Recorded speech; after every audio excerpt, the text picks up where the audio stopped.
Pagsapit ng katapusan ng Hulyo ay bumalik na ang ating bida sa kanilang bahay para doon ipagpatuloy ang kanyang pagsasanay. Kakaunti na lang ang laman ng kanyang wealth value kaya pinupuno niya muna ang kanyang vitality at mental strength sa pamamagitan ng pagtulog at pagkain. Kung minsan ay nangunguha rin siya ng energy particles sa kanyang paligid para maibalik niya ang nagamit niyang vitality, at nakatutulong din ito sa kanya para mas humusay siya sa paggamit ng kanyang mental strength. Unti-unti nang nagkakaroon ng progreso ang plano ng ating bida na pag-isahin ang kanyang 7 consecutive slashes. Pagsapit ng 5 ng Agosto ay napabalita na nagkaroon daw ng landslide sa White Mountain sa parte ng Ruyan City nang dahil sa walang tigil na pag-ulan. Napaisip ang ating bida kung epekto rin daw ba ito ng pagbubukas ng bagong lagusan patungong catacombs. Nararamdaman niya nga raw ang pagtaas ng energy particle sa buong Sun City at 8 kilometro nga lang daw ang layo nito sa bayan ng Ruyan. Naisip din ng ating bida na dapat na nga raw siyang kumilos dahil papalapit na nga raw ng papalapit ang araw ng pagbubukas ng Nanjiang Catacombs. Kinabukasan ay nagtungo na si Fang Ping sa Beijiang Military Headquarters. Nagpunta siya doon para kalabanin ang mga martial artist na nangunguna sa rank 3 ranking ng kanilang bansa. Ang may hawak ng ikalawang pwesto ay si Guo Zuan, at ang may hawak naman ng ikaunang pwesto ay si Chen Qiufeng. Sinabi ng matandang sundalo na kahit sino na nga raw doon ang piliin ng ating bida dahil lagi naman daw tabla ang nagiging laban nina Chen Qiufeng at Guo Zuan. Nagulat ang ating bida dahil hindi niya inasahan na agad ng mga itong tatanggapin ang kanyang hamon. Sinabi ni Fang Ping na si Chen Qiufeng na raw ang may hawak ng ikaunang pwesto kaya ito na raw ang kanyang kakalabanin. Pumwesto na ang dalawa habang hawak ang mga gagamitin nilang sandata. Agad na sumugod si Chen Qiufeng noong marinig nito ang hudyat ng pagsisimula ng laban. Umalis agad si Fang Ping sa kanyang posisyon para iwasan ang pag-atake ni Chen Qiufeng. Napansin ng ating bida na ginamit nga raw agad ni Chen Qiufeng ang killer move nito kahit nakakasimula pa lang ng kanilang laban. Nagpasya si Fang Ping na gayahin na rin ang paraan ng pakikipaglaban ni Chen Qiufeng. Ginamit niya agad ang magkakasunod na pag-atake ng kanyang Manet Explosion. Pagkadepensa ni Chen Qiufeng ay bigla nitong iniangat ang isa nitong paa para surpresahin ng pag-atake ang ating bida. Namanhid ang kaliwang kamay ng ating bida matapos nitong pigilan ang pagsipa ng kanyang kalaban. Umatake ulit si Chen Qiufeng at pinuntirya ang ulo ng ating bida. Mabuti na lang at napansin agad ito ni Fang Ping kaya matagumpay niya rin itong naiwasan. Naisip ng ating bida na napaka-agresibo nga raw ni Chen Qiufeng kung makipaglaban. Mukhang dapat niya nga raw munang mapahina ang taglay nitong aura. Inihanda ni Fang Ping ang kanyang sandata para atakihin ang papasugod niyang kalaban. Naramdaman ng ating bida na tatamaan din siya nito kaya nagpasya na lang muna siyang dumipensa at inihinto ang kanyang pag-atake. Naisip ng ating bida na mukhang napagtanto nga raw ni Chen Qiufeng na hindi niya ito mapapatay sa kanyang pag-atake kaya hindi siya nito iniwasan. Napansin din ni Fang Ping na bukod daw sa malalakas ang mga pag-atake ni Chen Qiufeng ay napakabilis rin daw nitong sumugod. Naisip niya na ganoon nga raw pala makipaglaban ang mga martial artist ng military department. Napaatras si Chen Qiufeng sa pag-atake na pinakawalan ng ating bida. Iniangat niya ang kanyang sibat at agad niya itong inihagis sa direksyon ni Fang Ping. Bago pa man matamaan ang ating bida ay agad nitong binalot ng vitality ang isa nitong kamay para mapigilan niya ang sandata na ipinang-atake sa kanya. Sinamantala naman ni Chen Qiufeng ang pagkakataong ito para surpresahin ang ating bida ng isang malakas na suntok. Binalot ulit ni Fang Ping ng malaking halaga ng vitality ang kaliwa niyang kamay para muling makadepensa. Hindi inasahan ni Chen Qiufeng na mababasa ng ating bida ang kanyang gagawin. Inihanda ni Fang Ping ang kanyang sandata para pakawalan ang lakas ng 7 slashes sa iisang pag-atake. Inihinto ni Fang Ping ang kanyang pag-atake bago pa man mapuruhan si Chen Qiufeng. Hindi man tinamaan si Chen Qiufeng pero nagdugo pa rin ang ulo nito nang dahil sa epekto ng vitality na nakapaloob sa sandata ng ating bida. Sinabihan ni Fang Ping si Chen Qiufeng nang natalo niya nga raw ito.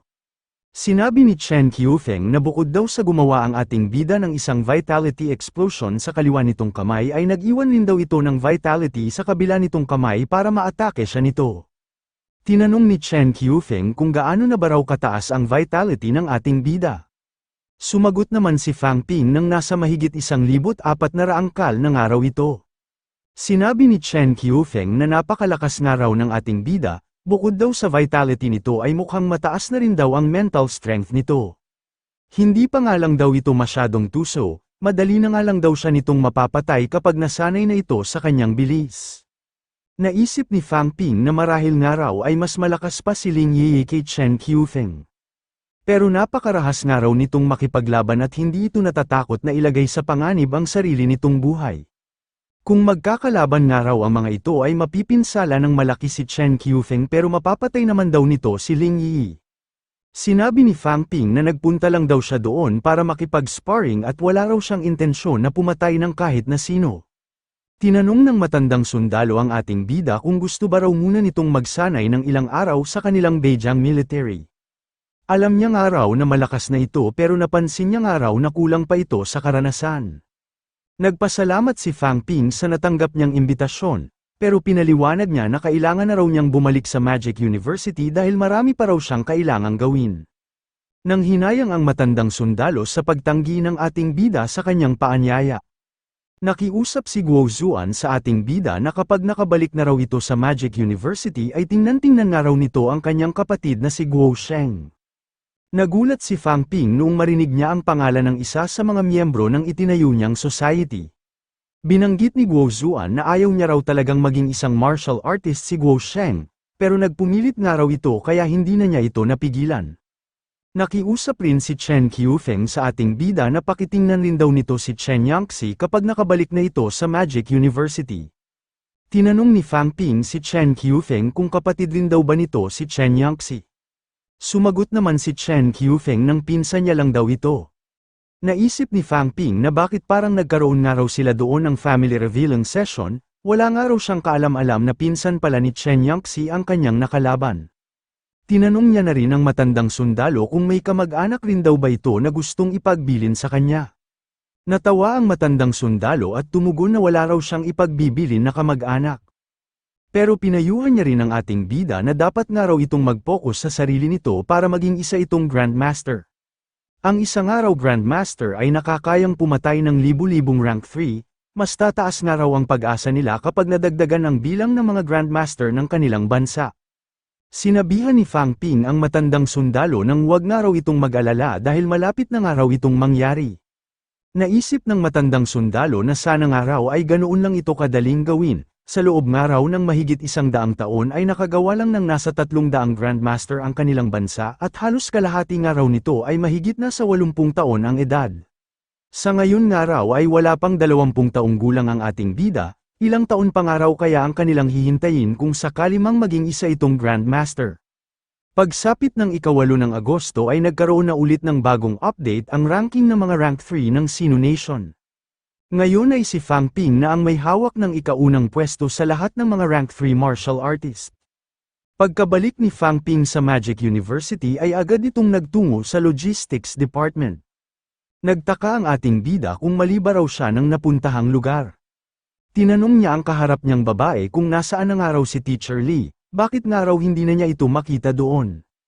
Pinaliwanag ng babae na lumipat na raw si Dean Lee sa bago nitong opisina sa gusali ng School of Weaponry. Nagtaka si Fang Ping kung bakit Dean Lee na ang tawag ng babae kay Teacher Lee. Pumunta ang ating bida sa isa sa mga opisina ng School of Weaponry. Sinabi ni Fang Ping na narinig nga raw niya na isa na ngayong Dean si Li Changseng. Pinaliwanag ni Li Changseng na isa lang daw siyang Vice Dean. Tinanong ni Fang Ping si Li Changseng kung bakit hindi pa nga raw agad ito ginawang Dean ng Magic University. Tumugon si Li Changseng na ang kanilang araw School of Weaponry ang pinakamukha ng kanilang universidad at tanging ang mga Grandmaster lang daw ang maaaring kumuha ng ganoong posisyon.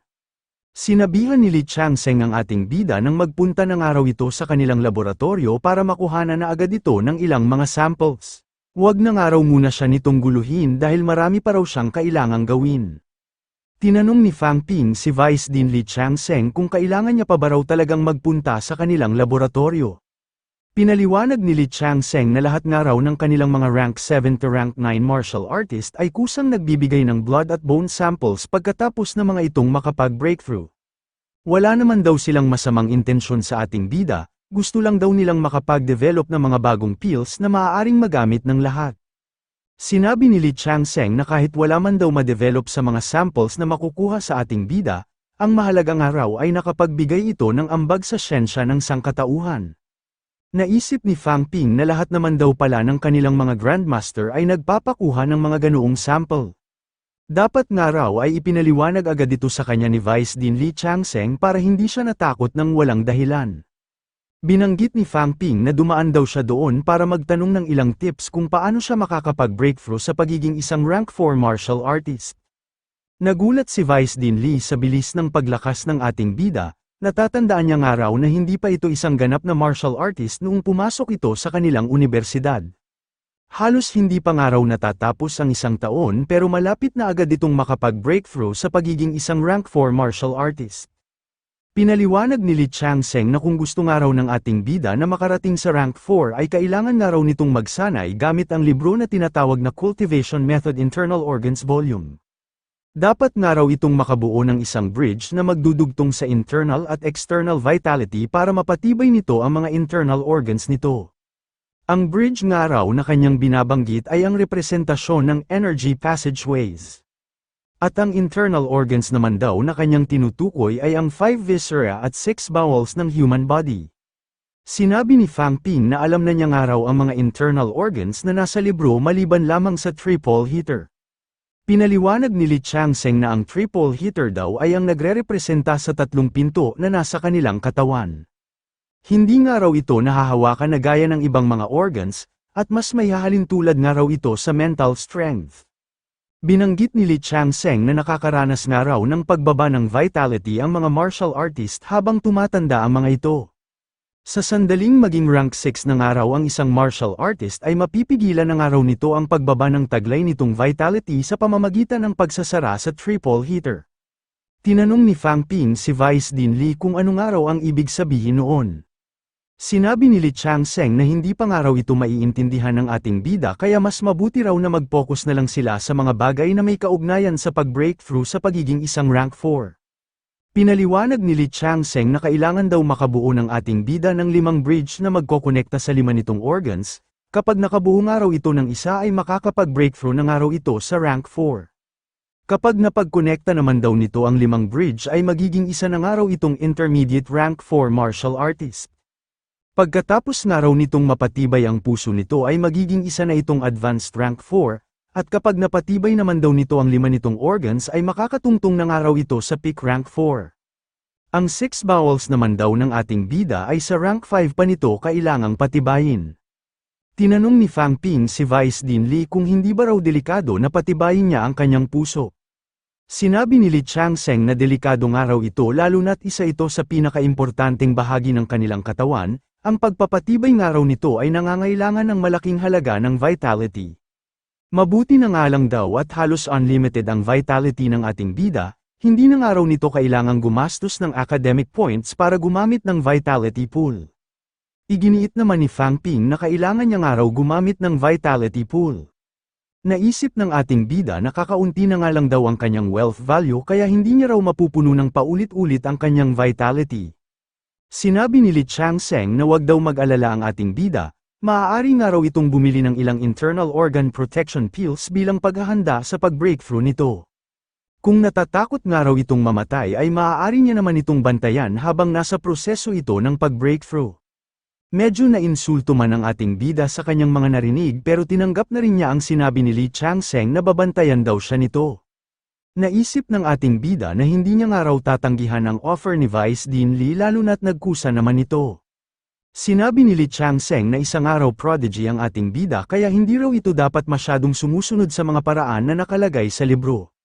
Mayroon nga raw itong mataas na vitality kaya sa palagay niya nga raw ay magtatagumpay ito na makabuo ng 5 bridge sa loob lang ng isang pag-breakthrough. Kapag nagawa nga raw ito ng ating bida ay magiging isa na raw agad itong intermediate rank 4 martial artist. Naisip ni Fang Ping na nangangailangan nga raw ng vitality pool ang ibang mga rank 3 para lang makabuo ng isang bridge, pero pinapayuhan nga raw siya ni Vice Dean Li na gawin niya ito ng sabay-sabay. Mukhang kakailanganin niya nga raw ng 10,000 cal para magawa niya ito, Ibig sabihin nga raw noon ay kailangan niyang gumastos ng 10 million wealth value sa kanyang system.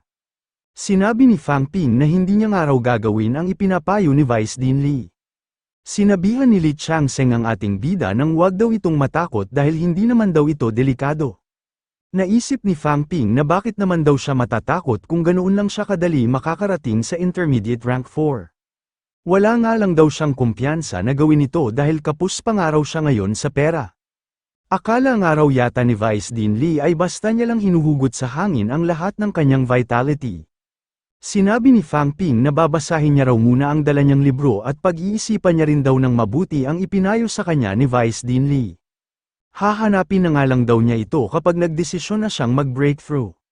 Sinabi ni Li Changsheng na sa palagay niya raw ay pwede na agad itong gawin ng ating bida. Tumugon si Fang Ping nang maghihintay pa raw siya ng ilang araw, kailangan niya nga raw munang kumita ng pera bago niya ito gawin. Naisip ni Li Changsheng na wala naman daw direktang relasyon ang pag-breakthrough at ang pagkita ng pera. Hindi pa rin naman daw siguro na uubos ni Fang Ping ang lahat ng pera na kinita nito mula sa mga sponsorship ng mga ginawa nitong pakikipaglaban.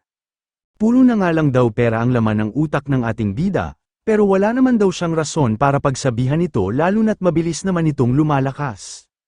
Nagpahinga muna si Fang Ping sa loob ng kanyang kwarto para makapag-isip siya ng mabuti. Kailangan lang daw sana niya ng 3.5 million para magawa na niyang makapag-breakthrough, pero pinayuhan nga raw siya ni Vice Dean Li na maaari na agad siyang dumirekta sa intermediate rank 4.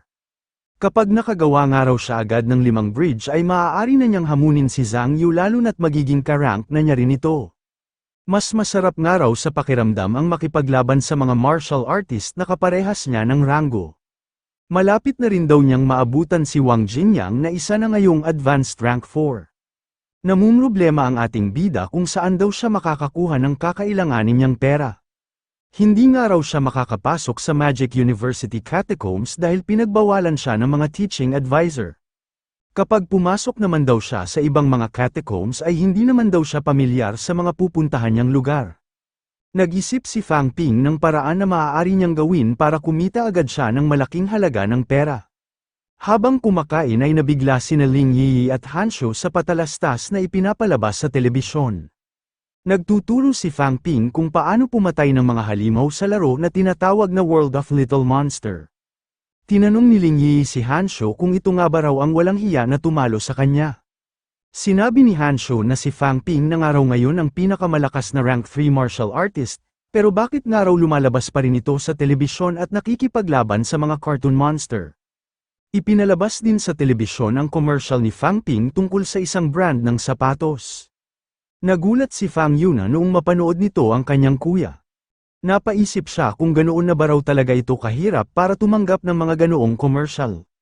May pera nga raw siya na naitabi sa kanyang bank account, pero mukhang hindi nga raw ito sasapat lalo na't milyon-milyon ang laging binabanggit ng kanyang kuya. Napaisip si Fang Yuna kung kailangan pa ba raw niyang mag-recruit ng mga bagong members para makuhanan niya ang mga ito ng membership fees. Naisip ni Chen Yangxi na sino nga raw ang mag-aakala na tatanggap ng mga nakakahiyang patalastas ang pinakamalakas na rank 3 ng kanilang bansa. Napaisip siya kung kailangan na ba raw talaga ni Fang Ping ng pera, o baka ito raw talaga ang dahilan kung bakit mabilis itong lumalakas. Hindi na nga raw mahalaga kung nagmula ito sa mahirap na pamilya o kung gumagawa ito ng mga nakakahiyang bagay. Ginagawa nga raw nito ang lahat para mabilis na makapagpalakas kaya hindi na nga raw importante kahit ano pa man ang isipin ng iba. Naisip ni Chen Yangxi na isa nga raw talagang inspirasyon ang ating bida sa mga kagaya niyang martial artist. Pagkabalik ni Fang Ping sa Magic University ay nasermonan nito ni Li Changsheng.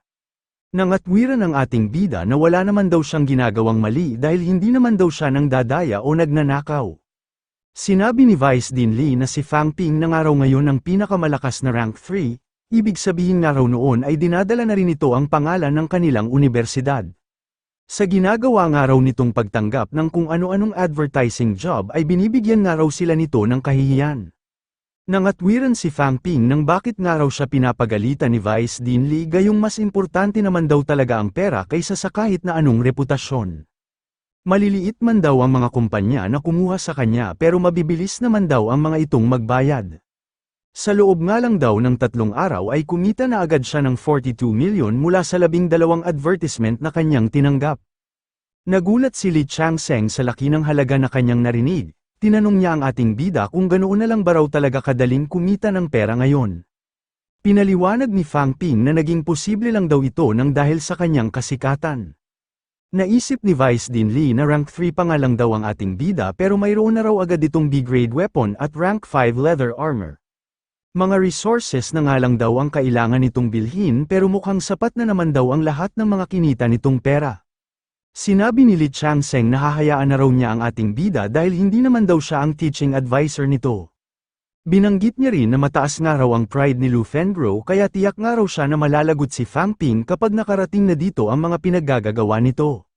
Sinabi ni Fang Ping na siguro naman daw ay hindi na magagalit ang kanyang teaching advisor kapag nakapag-breakthrough na siya sa pagiging isang rank 4 martial artist.